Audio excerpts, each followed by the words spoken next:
Auzubillahi minash-shaytanir-rajim. Bismillahir-rahmanir-rahim. Dear students of class 7th, Assalamu alaikum wa rahmatullahi wa barakatuhu. Yesterday, I have told you about the climate and adaptation of animals, the permanent adaptation and the temporary adaptation, and the adaptation of animals in polar regions. For example, adaptation shown by the polar bears, which are found in the polar regions, and the adaptation shown by the penguins. They also are found on the polar regions. Now, in today's session, we will discuss this adaptation in tropical rainforests.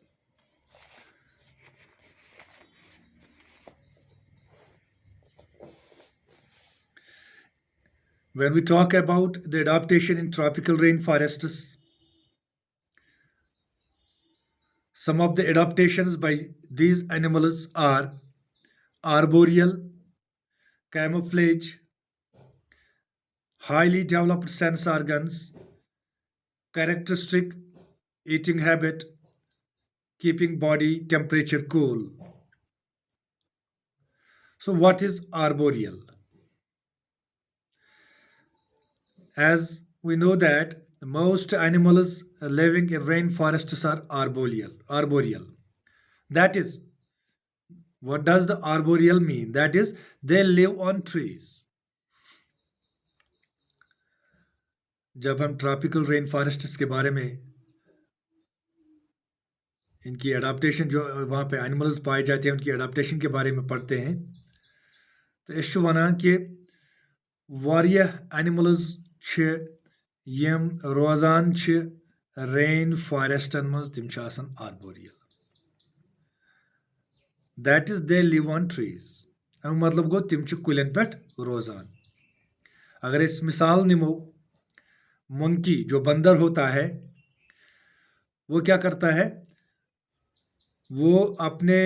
Hands जो होते हैं उनको इस्तेमाल करता है और अपने जो फीट होते हैं उसको इस्तेमाल करता है to grasp the branches of the tree उनको पकड़ने के लिए लंज पे लंज पकान कुलि पे कुलि पकान कुलन पे यम रोजान आसन मे वो तिम गई आर्बोरियल तिम लिविंग ऑर्गेनिजम्स गई तिम लिविंग एनिमल्स गई आर्बोरियल यम कुलन पे रोजान आसन फॉरेस्टन मज रेन फॉरेस्टन मज तो यम छ अत मज वने मे अत मज वन मे बंदर हसा छ मंकी यमिस अस वनान छ यह छ पन हैंड्स तो पन खोर पन अथ तो पन खोर यह छ करान इस्तेमाल लंज कुलियन हज लंज रटन खतर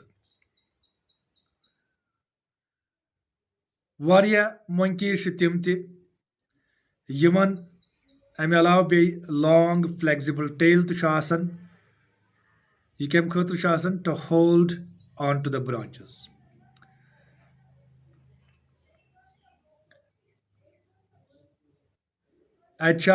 the red-eyed frog has sticky pads on the feet that help it to climb tree. Red-eyed frog. वजज अच करित यस मून आसान छ यस मिन आसान छ नेनिमुंड आसान छ यमिस अस वनान छ तमिस हसा दपन तमिस आसान स्टिकी पैड्स यमो सत ये कुलिस खसान छ युस अमिस मदद छ दिवान कि खोरन छ अमिस आसान स्टिकी पैड्स यम अमिस खोर आसान छ यम अमिस पंजा आसान छ खोरक पंज यम आसान छ तिम छ आसान स्टिकी तिम छ चिपकित रोजान अत कुलिस यलि खसान छ तो यथ कन छ हेकान क्लाइंबिंग करित अत कुलिस खसित क्लाइंबिंग चढ़ना now the camouflage Waria animals मिसाल के तौर पर चमेलियन छु लीफ एंड स्टिक इंसेक्ट्स या क्या स्पीशीज बटरफ्लाई हज यम छ अथ सराउंडिंग्सन मजी मैच गसन कह तिम यम न बिल्कुल पत अथी बासन कह एनिमल क्या तिम तथ रोजान तिम तथ रोजान तिम अथी तिम अथ पन पान एडजस्ट करान सराउंडिंग्स आसान यम अथ मैच गसान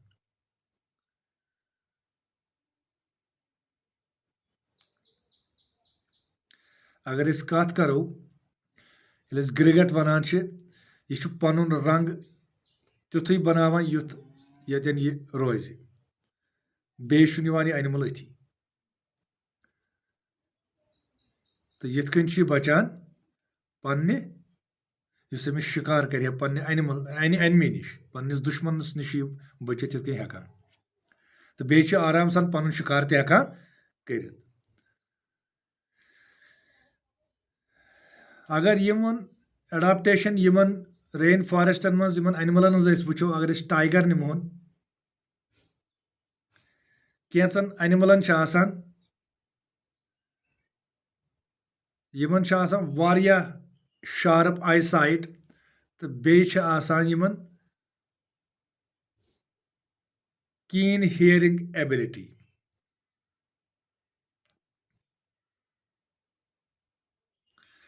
तो यम सेंस आर्गन्स आसान हाईली डेवलप्ड सेंस आर्गन्स मिसाल के तौर पर लियोपार्ड या जैगवर यमन तेज नजर आई साइट जबरदस्त तेज आसान तो बेन बोजन सलाहियत वारिया ज्यादा हियरिंग एबिलिटी ये वनान यम चीज क्या यम हाईली डेवलप्ड सेंस आर्गन्स यमन टाइगर या लियोपार्ड या जैगवर यमन क्या कत मदद दिवान यह करान यह बचावान एनिमियों निश दुश्मनों निश तिमो निश यम युंद शिकार हेकन कर तो यम पन पान थवन बचित तो बेम आसानी सान पन शिकार हेकान कर ब्या खासियत आसान यमन कैरेक्टरिस्टिक ईटिंग हैबिट्स वारिया एनिमल तिम यम खास मखसूस गजा खेवान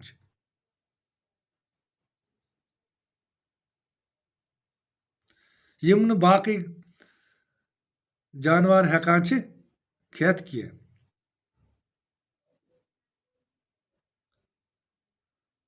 कम नश बचने खतर कि युस कंपटिशन लगान गजास मुतलिक मुकाबला लगान तम नश बचने खतर यमन एनिमलन आसान स्पेसिफिक फूड ईटन हैबिट्स यम न बाकियन मज आसान बाकियन एनिमलन मज कह तो क्या नत लगे कंपटिशन यमन पान वन पत कूता मिले यमन क्या मिले सो दीगर सवाल तो मगर यमन सो सलाहियत सो खासियत कि यह बाकी खेवान यम खेवान कह यम खास गजा खेवान इस बाकी एनिमल्स खेवान कह यम सम हेकान बचित इस फूड कंपटिशन लगान तम नश हेकान बचित फॉर एग्जाम्पल टौकैन्स यमन आसान लार्ज बीक्स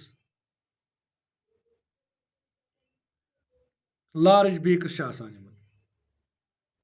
यह जानवर टौकैन यमिस वनान अमिस वारिया जीठ तोत आसान युस अमिस मदद दिवान गजा हासिल करनस मज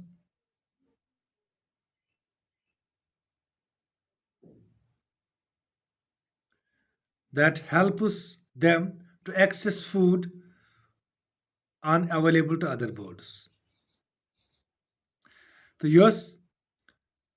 स्ट्रांग बीक आसान अमिस टौकैनस यह एक्ट करान करान कि यह वनान नट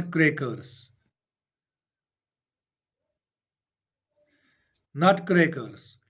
यह करान यम नट्स आसान यम टफ शल्स आसान नट्सन हज यह तिमन फुटरावान क्रैक करान तीजा छ आसान स्ट्रांग ये अमिस बीक मजबूत। ये रेन फॉरेस्ट कत कर एडाप्टेशन अगर वो एलिफेंट्स अगर वो इन मोट स्किन क्या मोट स्किन हसन तिकाज यह ट्रॉपिकल रेन फॉरेस्टस मज लबन होस अवे कत कर ये मज तिकाज यह पन्ने बॉडी थवान कूल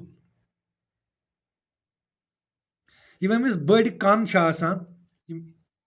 ईयर्स यह अमिस हसिस मदद दिवन to hear even the very soft sound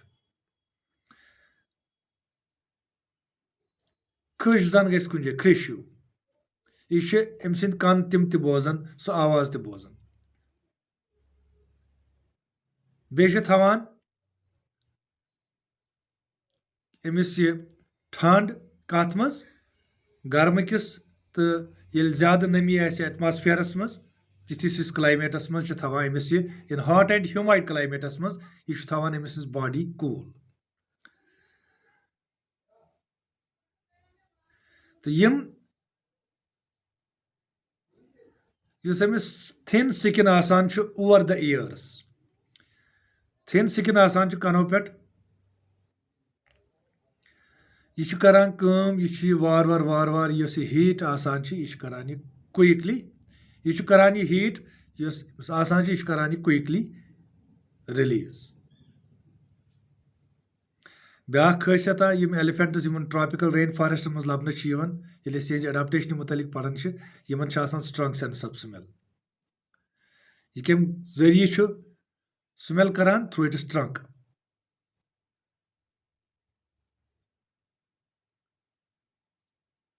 यह ट्रंक इस्तेमाल करान बे चीज रटने खतर चाहे सह गजा तज यम अमिस टस्कस आसान यमन वन हाथी के दांत तो ट्रंकस वन कर हस सुंद कर टस्कस आसान यम मॉडिफाइड टीथ यम नन बिल्कुल बड़ दंद आसान यह क्या करान यम टस्कस इस्तेमाल करान कि यम प्लांट्स आसान यह क्या कड़ान या यस दल आसान कुलन तिमन तुलान अमो टस्को सत तो यस अमुक पल्प आसान इनसाइड पल्प सह हासिल करने खतर